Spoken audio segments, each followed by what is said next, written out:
Well, we think it has something to do with attachment styles, specifically the avoidant attachment styles, which many of our clients' exes tend to veer towards. So, one of the interesting things to note about avoidant individuals is that after a breakup, they aren't likely to reach out to you. In fact, they're more dedicated to reclaiming their independence or distracting themselves from the pain of the breakup.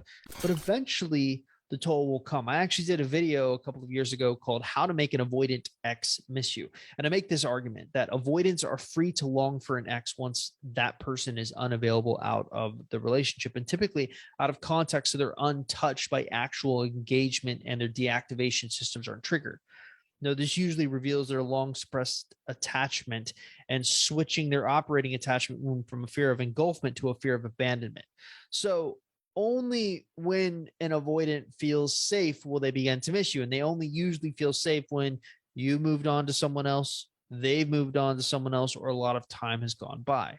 So will the avoidant ex give themselves permission to daydream about your time together? This is why we are flushed with so many stories of exes coming back into the picture months to years after the initial breakup. So this seems to indicate that even though an ex isn't likely to reach out to you during a no contact rule, the silent treatment might be essential for helping them eventually reach out. So it's still an important part of the process. Yet my team and I have learned something else interesting about the silent treatment, and that leads to perhaps the biggest point of the silent treatment on an ex. So in 2020, we started studying our success stories, and this is nothing new for people who have been listening to my podcast or watching my YouTube channel for a number of years or a number of months.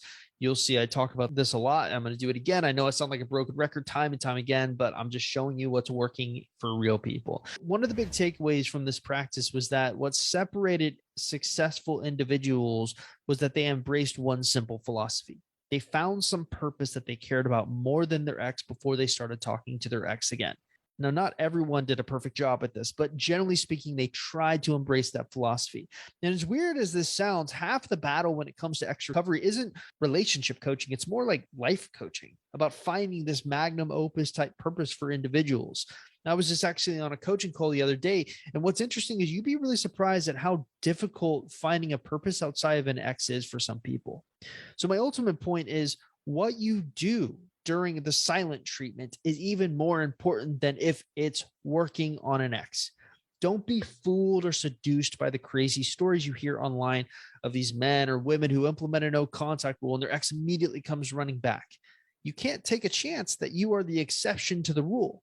A much better use of your time is to use it productively in pursuit of a goal that means just as much to you as your ex. So for some people, that's creating a new business. For others, it's painting a piece of art, writing a book, recording music, being a better father, being a better mother. Devote yourself to that purpose. Become a master. And I promise you, your ex will begin to take notice. They'll feel like they're missing out. They'll realize they're missing out, I guess. But that's not the point. The point is you're realigning your priorities so that your world doesn't revolve around your ex, but rather your world revolves around this greater purpose. You're living for more than yourself. You're living for more than just this relationship with your ex. You know you found a worthwhile purpose when it's all you can think about. Time and energy once spent obsessing about an ex is now spent obsessing about achieving this goal outside of your ex.